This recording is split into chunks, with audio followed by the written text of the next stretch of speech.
రహదారి భద్రతా మాసోత్సవాల్లో భాగంగా ఇవాళ ఈ విజ్ఞాన్ స్కూల్లో ప్రిన్సిపాల్ గారు కానీ అలాగే కరెస్పాండెన్స్ వారి ఆధ్వర్యంలో చిన్నపిల్లలకు అవగాహన సదస్సు ఏర్పాటు చేయడం అనేది. చిన్న పిల్లలకు ఎందుకు అవగాహన అంటే పిల్లలే రేపటి భావి పౌరులు కాబట్టి వాళ్ళు నేర్చుకున్నది 10 మందికి తెలియజేస్తారు. అలాగే వాళ్ళ పేరెంట్స్ కూడా ఇలా చేస్తే తప్పు, ఇలా చేయాలి రోడ్ల మీద అని చెప్పి సలహాలు ఇవ్వడానికి వాళ్ళు, ఎందుకంటే పిల్లల మాట అయితే తల్లిదండ్రులు బాగా వింటారనే ఉద్దేశంతో ఇక్కడ వారికి సమావేశాన్ని నిర్వహించడం అనేది.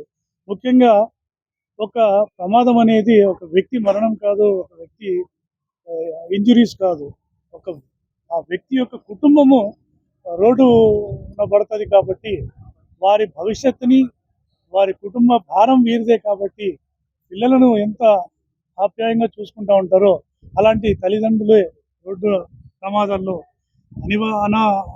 అనాలోచితంగా ప్రవర్తించి రోడ్డు మీద ప్రాణాలు కోల్పోతే వాళ్ళ పిల్లల భవిష్యత్తు ఎలా ఉంటుందనే వాటి మీద పిల్లలకు అవగాహన కల్పించడం అనేది. అలాగే మనకు హెల్మెట్ యొక్క ఉపయోగము, ఎందుకంటే మనిషి కాళ్ళు చేతులు లేకపోయినా బతుకుతాడు, తల లేకపోతే ఎటువంటి పరిస్థితుల్లోనూ బతికే ఆస్కారం ఉండదు కాబట్టి ఆ తలను కాపాడుకోవాలంటే విధిగా హెల్మెట్ ధరించాలి. ఆ హెల్మెట్ అనేది మనం ప్రాపర్గా వేసుకుంటే మనకు ఎటువంటి పరిస్థితుల్లోనూ అది పడకుండా కింద మమ్మల్ని ఇబ్బంది పెట్టకుండా మనకు ప్రాణాపాయం లేకుండా కాపాడుతుంది. అలాగే కార్లలో ప్రయాణించే వాళ్ళు సీట్ బెల్ట్ వేసుకోవడం వల్ల కూడా ఎలాంటి ప్రమాదం లేకుండా బయటపడవచ్చు. మనము ఏదైనా అకేషన్లో మనం మందు తాగి ఉండవచ్చు, కానీ మందు తాగి తగిన రెస్ట్ తీసుకోవాలి. కానీ నేను ఓవర్ కాన్ఫిడెన్స్ తోటి డ్రైవింగ్ చేయడం వల్ల లేని చేసి నువ్వు ఇబ్బంది పడకుండా ఆపోజిట్ రోడ్ యూజర్స్ని కూడా ఇబ్బంది పెట్టేసి అర్ధాంతరంగా వారి బతుకులు మన బ్రతుకులు ఇబ్బందులు పాలయ్యి మన కుటుంబాలన్నీ రోడ్డున పడిపోయి, సో ఇలాంటి వాటివన్నీ ఫేస్ చేయడం మనకు అవసరమా, వాటి గురించి ఎన్ని అనర్థాలు జరుగుతాయి అనే వాటిని పిల్లలకు క్షుణ్ణంగా తెలియజేశాము. అలాగే మన ఇండియాలోనే చాలా ఎక్కువ ప్రమాదాలు జరుగుతున్నాయి. ఎందుకంటే వాహనాల సంఖ్య అధికమవడం కానీ, లేదా ఈ స్పీడుగా వెళ్ళడము, డిస్టర్స్ డ్రైవింగ్లో, జిగ్జాగ్ డ్రైవింగ్లో, ట్రాఫిక్ లైన్ జంపింగ్, పాదాచారాలను చూడకుండా ఈ పశువులు వాటివన్నీ రోడ్ల మీద పోతున్నా కూడా వాటిని గమనించుకోకుండా నిర్లక్ష్యంగా డ్రైవింగ్ చేయడం వల్ల అయితేనేమి, సెల్ ఫోన్ మాట్లాడుతూ డ్రైవింగ్ చేయడం, సో వీటి వల్ల ప్రమాదాలు ఎక్కువ జరగడం. సో డ్రైవర్ల నిర్లక్ష్యం వల్లే 90% వరకు ప్రమాదాలు జరుగుతున్నాయని మన సూచనలు చెప్తున్నాయి. సో వాటిని అన్నిటిని కూడా మనం అధిగమించాలంటే మనం పర్ఫెక్ట్ డ్రైవింగ్ చేయాలి.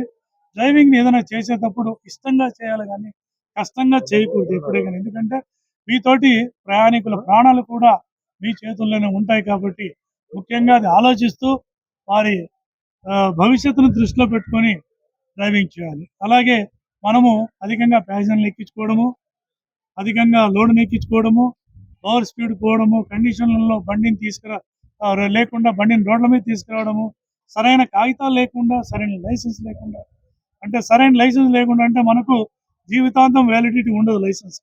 5 years, 10 years, 15 years అలా ఇస్తూ ఉంటాం కాబట్టి వాటిని కూడా చూసుకొని మీరు జాగ్రత్తగా అప్పుడప్పుడు వ్యాలిడిటీ ఉందా లేదా, ఏదైనా పొరపాటు జరిగి మీకు వ్యాలిడిటీ లైసెన్స్ లేకుండా కూడా మీకు వచ్చే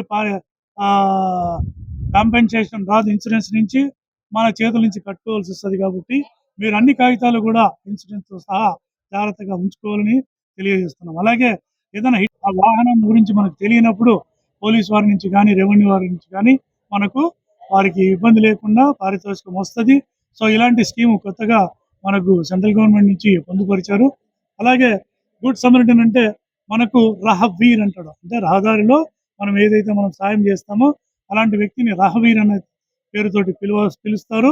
వారు ఏదైనా ప్రమాదం జరిగినప్పుడు ఇమీడియట్గా 108 కానీ లేదా 1033 కానీ కాల్ చేసి వాళ్ళని ఇమీడియట్గా గోల్డెన్ అవర్లో హాస్పిటల్లో అడ్మిట్ చేసి వారికి వైద్య సదుపాయం కల్పిస్తే ప్రాణాపాయం నుంచి బయటపడి వాళ్ళందరూ కూడా క్షేమంగా ఉంటారు. సో అలా సాయం చేసే వారిని గోప్యంగా కూడా వాళ్ళ పేర్లు అయిన కూడా ఉంచవచ్చు, లేదా వారి పేర్లు బయట తెలియజేయమని వారి సమాజంతో తెలియజేస్తే వారు చేసిన సర్వీసులకి రాష్ట్ర ప్రభుత్వం అలా కేంద్ర ప్రభుత్వం రెండు గుర్తించి వారికి పారితోషికం ఇతోధికంగా ఇస్తుంది. వారికి సర్టిఫికెట్లు కూడా ఇచ్చే ఆస్కారం ఉంది కాబట్టి సో వారిని ఫ్యూచర్లో గుడ్ సమర్థన్ కింద ఏదైనా ఉద్యోగాలప్పుడు కానీ ఏదైనా కానీ మంచిగా కన్సిడరేషన్ ఉంటుంది. కాబట్టి వాళ్ళు ఎవరు కూడా ప్రమాదాలు జరిగినప్పుడు నాకు కాదులే అన్నట్టుగా నిర్లక్ష్యంగా ప్రవర్తించకుండా బాధ్యతగా ప్రవర్తించి వారిని హాస్పిటల్లో చేర్పించే బాధ్యత తీసుకుంటే వారికి కూడా ఫ్యూచర్లో ఏదైనా జరిగినప్పుడు కూడా వారికి తక్షణ సాయం అన్ని ఎవరైనా చేయడానికి ముందుంటారని తెలియజేస్తున్నాను. అలాగే రహదారి ప్రమాదాలు నివారించి ప్రతి ఒక్కరు కూడా రహదారుల మీద ఇబ్బంది పడకుండా క్షేమంగా గమ్యస్థానానికి చేరాలి. మనం వాహనాన్ని కండిషన్లో పెట్టుకోవాలి, మనం కండిషన్లో ఉండాలి. లైసెన్స్ను కాగితాలను క్షుణ్ణంగా పరిశీలించి వ్యాలిడిటీలో పెట్టుకొని మనం బండిని బాగా నడుపుతూ జాగ్రత్తలు పాటిస్తూ ప్రమాదాలు అరికట్టాలని కోరుకుంటున్నాను. ధన్యవాదాలు అందరికీ. అందరూ బాగుండాలి. ప్రభుత్వము మరియు రాష్ట్ర ప్రభుత్వ ఆదేశాల మేరకు ఈరోజు మేము ఈ విజ్ఞాన్ స్కూల్ ఒడిసి నందు 37వ జాతీయ రహదారి భద్రతా మహోత్సవాల్లో భాగంగా ఈరోజు విద్యార్థులందరికీ ఈ రోడ్డు ప్రమాదాలు జరగడానికి కారణాలు, వాటి నివారణ చర్యల్లో భాగంగా ఈరోజు ఈ కార్యక్రమం నిర్వహించినాము. ఈ కార్యక్రమంలో ఎక్కువగా ప్రమాదాలు ఎందుకు జరిగేదానికి ఓవర్ స్పీడు, తర్వాత వాహనానికి సంబంధించినటువంటి ఆర్సీ, ఇన్సూరెన్సు, అలాగే డ్రైవింగ్ లైసెన్స్ కలిగి ఉండాలని, మరియు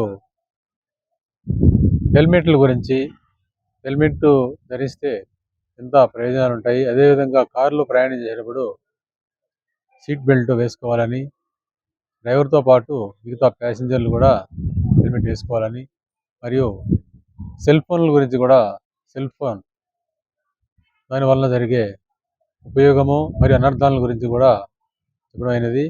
అదేవిధంగా మరియు హిట్ అండ్ రన్ కేసులు, తర్వాత గుడ్ సమార్టియన్ పాలసీ, వీటంతా కూడా ట్రాఫిక్ రూల్స్, ట్రాఫిక్ సిగ్నల్స్, వీటి మీద కూడా విద్యార్థులందరూ కూడా ఈ అవగాహన సదస్సులు నిర్వహించడమైనది. రహదారి ప్రమాదాలను సూత్రాలను పాటించడం వల్ల మనము ప్రమాదాలను అరికట్టగలిగేవారమని తెలియజేస్తున్నాము. నమస్కారం.